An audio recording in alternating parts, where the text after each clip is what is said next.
Hola, muy buenas tardes, ¿cómo estás? Yahweh nuestro Eloja te bendiga. Gracias por estar allí y por suscribirte y activar la campanita para que te llegue nuestro próximo vídeo. Estamos en la serie La vida ocultada de Yahshua Nazareno. Y he venido anunciando porque ya vimos algunas cosas de mucho interés, muy reveladoras. Primeramente, que la genealogía que presenta Mateo,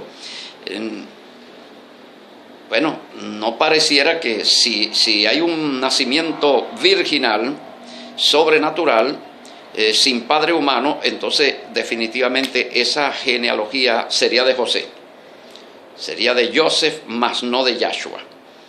¿Por qué? Porque Yahshua no tendría padre humano y las genealogías en Israel no se cuentan por la madre.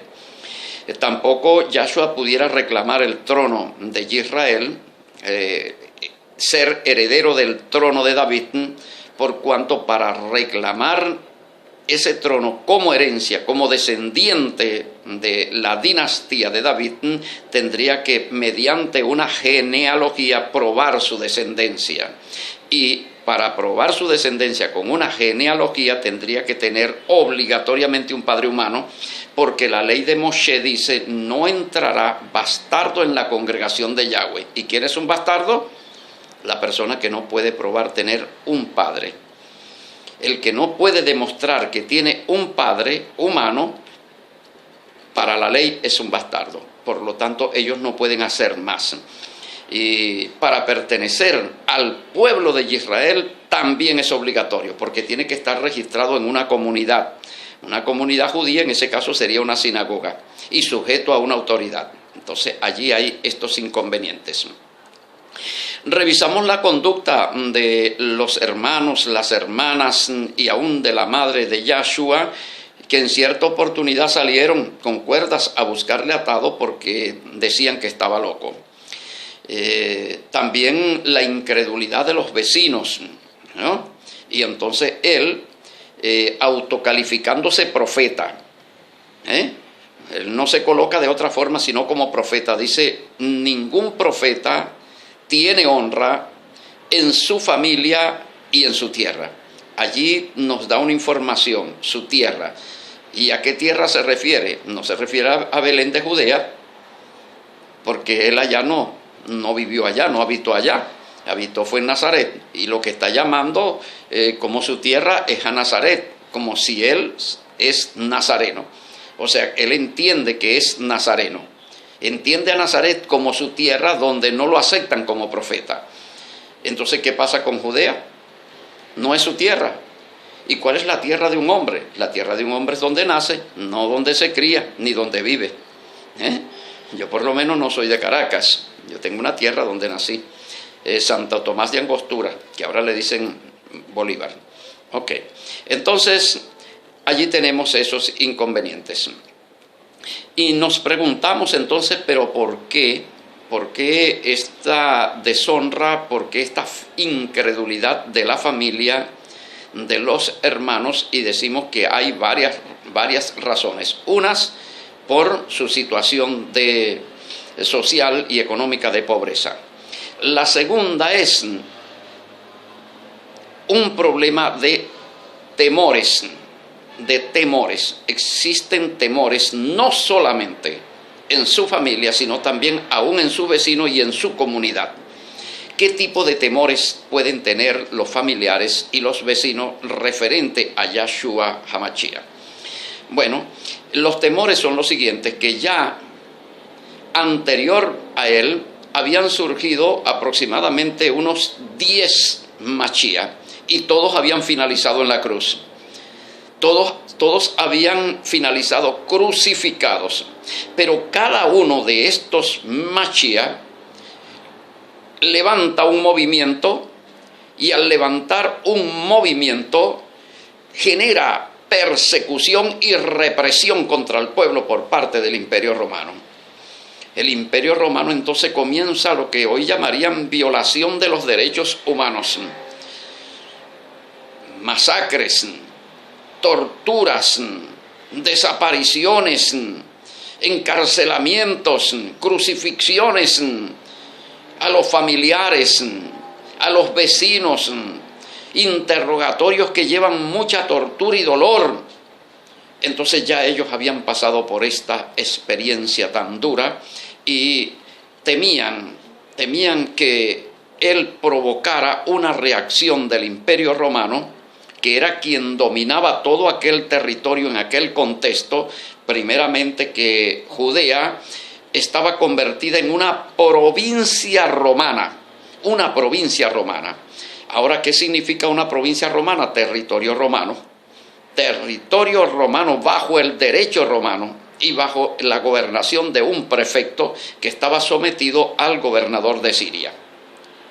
Y tropas de ocupación, tropas élites allí, colocadas para garantizar el pago puntual de los impuestos, que agravaban muchísimo más la situación socioeconómica de las comunidades pobres, porque sangraban a la población, sangraban el Imperio Romano con sus solicitudes de impuestos. Ahora, y por eso eran tan odiados los recaudadores de impuestos, los publicanos, porque se hallaban cómplices del opresor. Entonces, Yahshua HaMashiach, presentándose como alguien que se cree con el derecho legal y legítimo de reclamar nada más y nada menos que el trono del rey David, quien se presenta como heredero del rey David. Ahora, ese trono en ese momento está bajo el control y dominio del Imperio Romano. O sea, reclamar ese trono significaría reclamarlo frente al imperio más poderoso de toda la historia humana en el mundo antiguo. Casi nada. Ahora, tenemos el otro inconveniente con el gobierno judío, que el gobierno judío, que estaba siendo llevado por la aristocracia judía, saducea, de la familia de los sumos sacerdotes, ellos eran socios del Imperio Romano porque ellos pretendían una relativa paz que les asegurara su estabilidad económica, ¿no? Entonces no querían conflicto, ellos preferían una paz y pagar ese impuesto tan grave que descansaba sobre los hombros, sobre la vida de todo un pueblo, de toda una nación. Entonces ellos eran vistos también como traidores también a la mayor parte de la población. Y toda la población aspiraba la llegada del libertador y el rey. ¿Quién es el libertador y el rey? El Mashiach. Pero entonces se presenta Yahshua reclamando ser ese libertador y ese rey que tiene una promesa, y una promesa con juramento. Vamos a verla rápidamente allá en 2 de Samuel capítulo 7. Dice así: y cuando, está hablando Yahweh a David, y cuando tus días sean cumplidos y duermas con tus padres, yo levantaré descendencia. Yo levantaré descendencia después de ti a uno de tu linaje, el cual procede de tus entrañas, y afirmaré su reino. Este que procede de las entrañas de de las entrañas de David, que procede del linaje de David, es el que reclama ser Yahshua. Ese es el que reclama ser él. ¿Vio? Y entonces está hablando de afirmaré su reino. Por lo tanto, Yahshua se cree ese rey cuyo reino tiene que ser afirmado.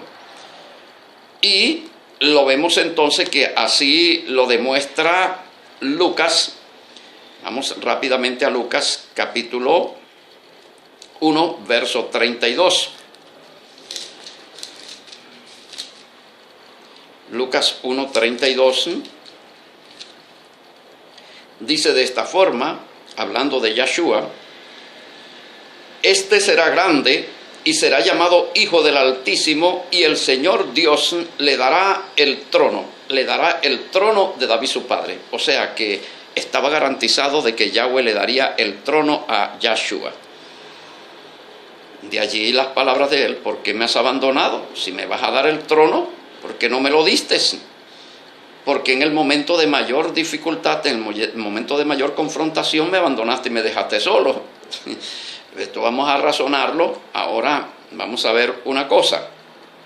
Vamos a irnos al libro de los Hechos, capítulo 2, discurso de Pedro, primer discurso de Pedro. Dice así, hablando de David: pero siendo profeta y sabiendo que con juramento Dios le había jurado que de su descendencia en cuanto a la carne levantaría al Mashiach para que se sentase en su trono. ¿Levantaría al Mashiach para qué? Para que se sentase en su trono. ¿Qué significa la palabra sentarse? La palabra sentarse es simbólica. Dice, para que ejerza autoridad desde su trono. Entonces Yahshua se presenta como ese heredero legal y legítimo que reclama el trono de su padre, el heredero. Entonces cuando él llega a Jerusalén, él confronta a las autoridades judías socias o cómplices, asociados para delinquir con el Imperio Romano. Los acusa de tener en su mente el móvil del crimen contra su persona por el único hecho de ser el heredero de ese trono. Los labradores malvados. Los labradores malvados son las autoridades que levantan un complot contra él y dicen: este es el heredero. ¿Heredero de qué? Del trono. Matémosle, asesinémosle y vamos a quedarnos con su heredad. ¿Cuál es la heredad con la que nos vamos a quedar? El trono. ¿Ya? Entonces, ¿cuál es el móvil del crimen, del regicidio? Es el trono. Lo que está en discusión es el trono. Lo que está reclamando Yahshua es el trono. Pero el trono no dependía de las autoridades judías entregarlo solamente. Ok, está bien, Yahshua, te reconocemos, tú eres el legítimo heredero, aquí tienes el trono. ¿Y ahí queda el asunto? No, ahí no queda el asunto, todavía queda el Imperio Romano. Porque es bien claro lo que dijo el sumo sacerdote: el que se hace rey, aunque lo haga Yahweh, a César se opone. Si estás dispuesto a oponerte al César, convirtiéndote, sentándote en el trono como está profetizado que tienes que sentarte, entonces sabes que tienes que enfrentarte al Imperio Romano. Pero enfrentarte al Imperio Romano significa entonces la destrucción de toda la nación. Al menos que Yahweh mande 12 legiones de ángeles. Es la única forma que ocurra algo sobrenatural y de repente, como ocurrió allí en Jericó, se caigan las murallas y de repente, venga fuego del cielo y destruya a todos los romanos. Es la única forma. De otra forma, está perdida toda la nación, y tu familia y tú también. Entonces, como vemos, la cosa no es fácil, la cosa no es sencilla. Entonces, la oposición contra Yahshua HaMashiach tiene dos cosas que acabamos de percibir. Uno, la discriminación de ser un hombre pobre, que lo vamos a ir analizando en otros versículos, ¿no? Cuando a él le comienzan a hacer críticas como esta, que él mismo las coloca en su boca. Vino Juan el Bautista, que no comía ni bebía. No era que no bebía agua, ¿no? Y no era que no comía. Sí comía, pero no comía en exceso, no comía mucho, era un ayunador. Y en cuanto a el alcohol, en cuanto al vino, no tomaba vino, era un nazareo. Y vino el Hijo del Hombre ahora, que come y bebe, come y bebe. Y no es que bebe agua, bebe vino, porque bebe agua es lo más natural que todo ser humano beba agua, pero él no se está refiriendo al agua, se está refiriendo al vino, de la cual dice el añejo es mejor. Entonces dicen, miren, aquí está un hombre comilón y bebedor de vino, amigo de malandros, y quiere decir la palabra pecadores, de publicanos y de pecadores. Eso lo vamos a ir analizando. Entonces ahí tenemos una crítica. Y en realidad Yahshua HaMashiach era un comilón y bebedor de vino. Bueno, tenemos que saber una cosa, que fue un hombre que pasó mucha hambre. Y por supuesto, al pasar mucha hambre, cuando tenía la oportunidad de comer, comía de forma de recuperar todo lo que había perdido de peso y todo eso, sus fuerzas.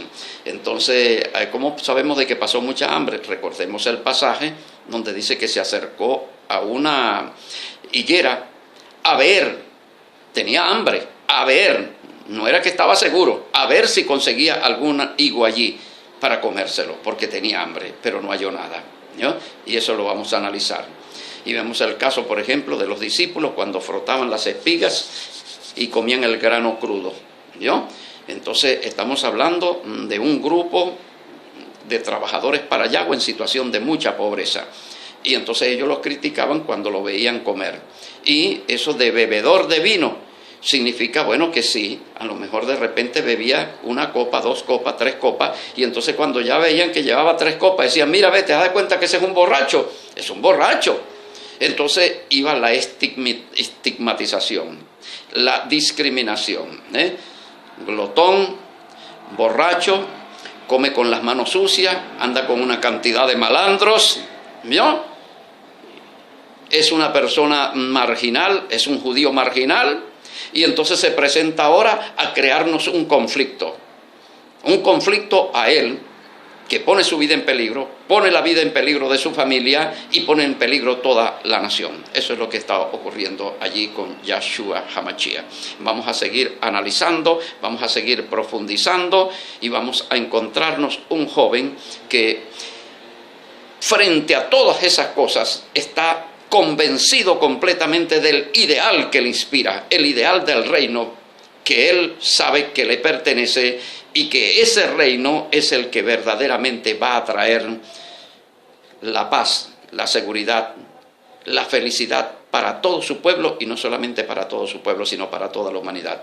Él está dispuesto a sacrificarlo todo por ese ideal que encarna frente a todas esas críticas, discriminaciones.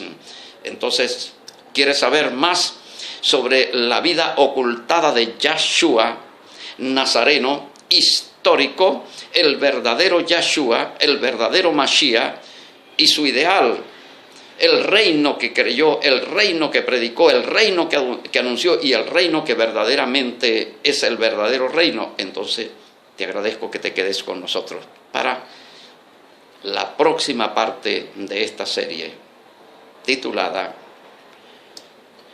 Yahshua Nazareno, la historia ocultada de Yahshua Nazareno. Bueno, será hasta esa próxima oportunidad. Que Yahweh te bendiga. Shalom, bendiciones.